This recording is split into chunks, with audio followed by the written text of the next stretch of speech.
Welcome to Strip Cover Lit, where we squeeze the bigger picture of literature. I'm Adrian Fort, and we are here for the final part. The 9th part out of 9, as we struggle through what is poetry by John Hall Wheelock. This episode, episode 9, over a chapter which is titled, Man's Struggle to Understand. Move this up a little bit. Hopefully that didn't ruin anything sound-wise. We've been starting with the opening paragraph. I think this time we will start with the opening quotes as well as the opening paragraph, which are as such. But of the tree of knowledge of God and evil, of good and evil, thou shalt not eat of it. For in the day that thou eatest thereof, thou shalt surely die. Genesis 11:17. Knowledge is virtue. Socrates. Beauty is truth, truth beauty. That is all ye on earth. That is all ye know on earth, and all ye need to know. Keats. E equals mc squared. Einstein. Yep, we put Einstein in there, and we go straight forward to this.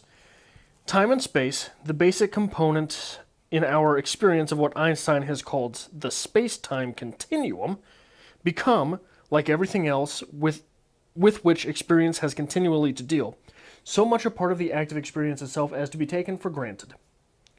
We are almost constantly under the practical necessity of coping with these phenomena, and for that very reason we are aware of them only on occasions. The arts offer some of these occasions. The plastic and pictorial arts, architecture, design, decoration, are obviously not only aware of space, but in love with it. Music and literature, especially poetry, move with delight in the medium of time.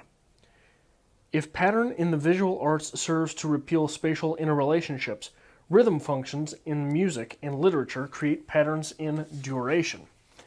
While and whereas John Hall Wheelock takes great liberties with his equivocations in this opening to the 9th chapter of his book, I can give him that, but I would add that the visual arts detest time, as time is what destroys the visual arts. Time decays them, whereas literature, at least on many occasions, detests space. Where does the omniscient narrator stand? Imagine the first-person narrator during his or her digressions. Those stories take place in the ether and are unrestricted. But Wheelock also points out the heft of value in literature takes no space. That is the wealth of literature. What we take from literature so readily are the ideas therein, and those things take no space. So we've got on 119 through 121, as a contrarian, as an atheist, as a classical liberal and archetypal feminist, and something of a nihilist, as well as just an all-around pretty cool dude, I feel I should read this to you, if for no other reason than to exploit the fact that though literature takes place mainly with the time continuum part of Einstein's equation in mind, and exploits those things, it is possible for literature not to date well. This comes to us from Wheelock. Every age has been, for man, women need not apply, a difficult one.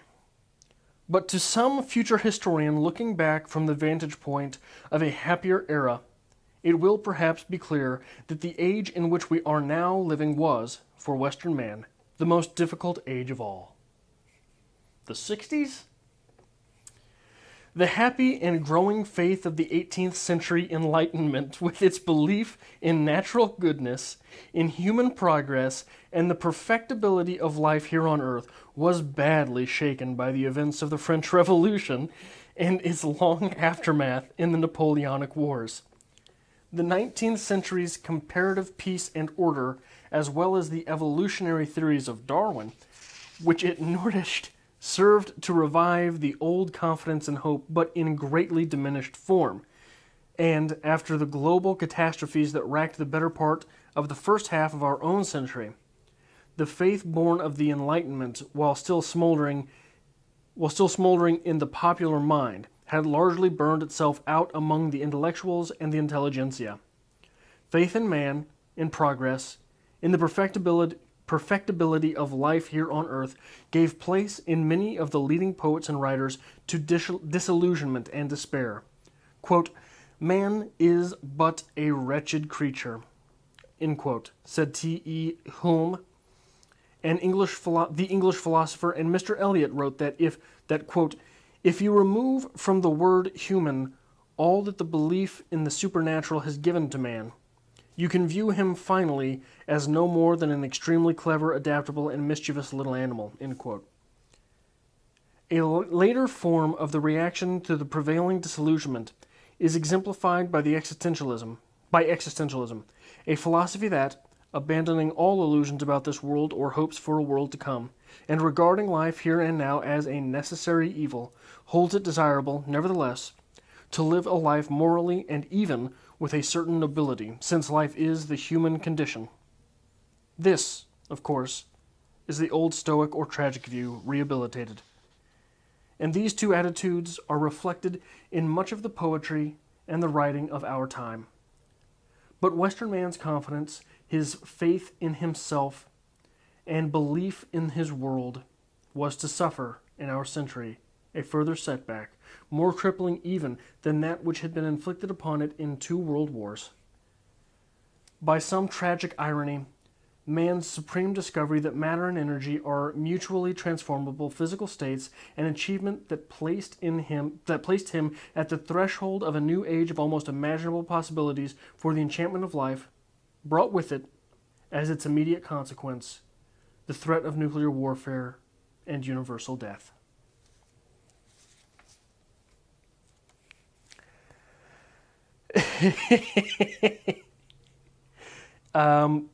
Ironically, with all of this pining for man's better time, one of Wheelock's compilations of poetry was called The Black Panther. But this is just, I mean, I don't really know what he's talking about, besides telling you to get off of his lawn. Maybe that all of these high heels aren't good for women because they could scuff up the kitchen floor. Maybe that blacks would be more happy in their own country. I'm not sure what is going on here, but it does not seem forward-thinking at all, and it has dated very poorly. Maybe I'm being unfair. Maybe I'm being unfair here, but that sure seems pretty uninspiring to postmodern sensibilities. Further, on 122 and 123, we get this little delightful nugget. All in all, the first half of the 20th century, in spite of its amazing scientific and technological achievements, the extraordinary power it has given man over things, finds him more downcast, less sure of himself and of the world around him, and more disillusioned than in any other era that we know anything about. His anxiety... Really? You think that... Who? Who is really struggling in the 60s versus any other time in history? I'm not sure that that's true. I'm really not sure that that's true. His anxiety and dejection consort strangely with his triumphs in the field of science and industry, with the enormous hopes and opportunities offered by that future world to which his talents have now given him the key. Too much has happened too fast in our century, and we have been bewildered and frightened by what we ourselves have brought about. It is easy to lose faith in man, in progress, in the possibilities of human life here on earth. Jesus Christ, somebody take this guy an iPhone. Someone give him an internet connection, and for Christ's sake, somebody give this guy a beer. Calm down, Johnny. I'm not sure what you're calling for, but it does not seem... Look, here's where I'll give him credit. He's making this argument largely because he sees a sour nature in the art of his day, a disillusionment, an attraction towards perhaps irony and sarcasm versus a platonic type of humor, if you will. But if you really want to look at things, that sensibility has always been there. Depending on how you want to break down Shakespeare, he was very, very disillusioned. His world was a world of much chaos. But where I'll give Wheelock credit is that I do agree that the zeitgeist can be pretty accurately read and consumed through the art of the day. But sometimes you've just got to have a stiff upper lip, Johnny. Moving on, this is how Wheelock leaves us. Through 126 pages, titled, "What is Poetry?" We never get a real answer from him, but he does leave us here, which I think would give a pretty accurate picture of how Wheelock would define poetry, or at least what kind of poetry Wheelock would have as valid. The nature of things, from the human point of view, is tragic. To live and to die calls for all of the nobility man can muster. I really like that line. To live and to die calls for all of the nobility man can muster. Through art and through science, he will continue his tireless age-long quest for knowledge. Knowledge of the world of experience, knowledge of the structure of things. He may, within certain limits, conquer space and visit other worlds. It is conceivable that he will be able to establish communication with intelligent beings on distant planets, being more advanced, perhaps, than himself, more experienced in dealing with the predicament of life, more expert in probing the mysteries of reality. With them, he can compare notes. From them, he can learn invaluable things. His long solitude in the universe will have been broken. But the fate of life in the individual and in the race will remain unchanged. The ultimate mystery will remain unchanged. And so long as man lives surrounded by mystery, so long as reality transcends the consciousness it includes, so long will he strive, by all the means at his disposal, to discover or to create some meaningful order out of the seeming chaos that confronts him. Goethe said a significant thing when he remarked that he who has neither art nor science must have religion. There's a lot of heart there. Unfortunately for Mr. Wheelock's argument, we have both science and art, so perhaps no use for religion. I think, now, what Wheelock would probably dub as valid poetry would be the Romantic tradition. And if you think about this last paragraph, imagine Mary Shelley sitting down to write Frankenstein in a nuclear world enveloped in the space race. I think that is this final paragraph. Meaning that this is Wheelock is living in a day and age when his own sensibilities about art are fading fast around him. Art as Wheelock had known it, had cherished it, had loved it, would in his day be dying. And from this, we get much of the woe is me nature of this book, the latter half of this book. Perhaps this is even why Wheelock struggles for 126 pages under the guise of finding what is poetry and never gets there. Poetry as he had known it, the zeitgeist under which he had assumed his artistic origins, were gone, expired, dead. Possibly never to rise again. It is possible that there will be some revival of the Romantic tradition, and almost inevitable, as all of these things are cyclical in nature, but for someone living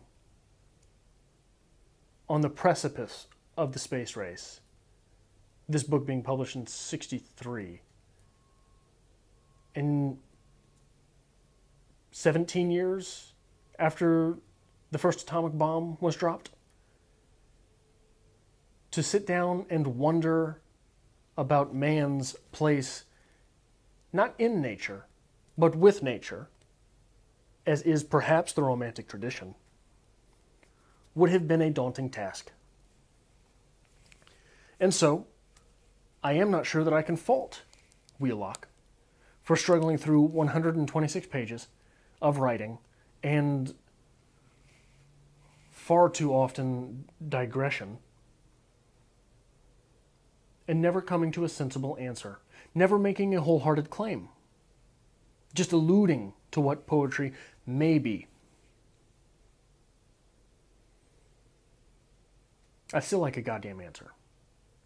So if you have an answer on what is poetry, I would appreciate it if you left that answer in the description, in the comments section below. Wheelock abandoned that charge, but I don't think that we should as a channel. That is all that I have for this episode, episode 9, the ultimate episode of What is Poetry by John Hall Wheelock. And through introspection, I learned quite a bit from this final paragraph, or chapter, and the final paragraph indeed. So, it really helps us out here on the channel if you hit that like button. If you have not subscribed but made it to part 9 of this series, congratulations. That's quite the feat in today's YouTube world. But maybe hit the subscribe button. And if you would like to see what we decide to run down our non-fiction shelf with next, maybe hit the notification bell to stay up to date with all of the happenings here on Strip Cover Lit. And if you are so inclined, there is a link to our Patreon, as always, to be found in the description below.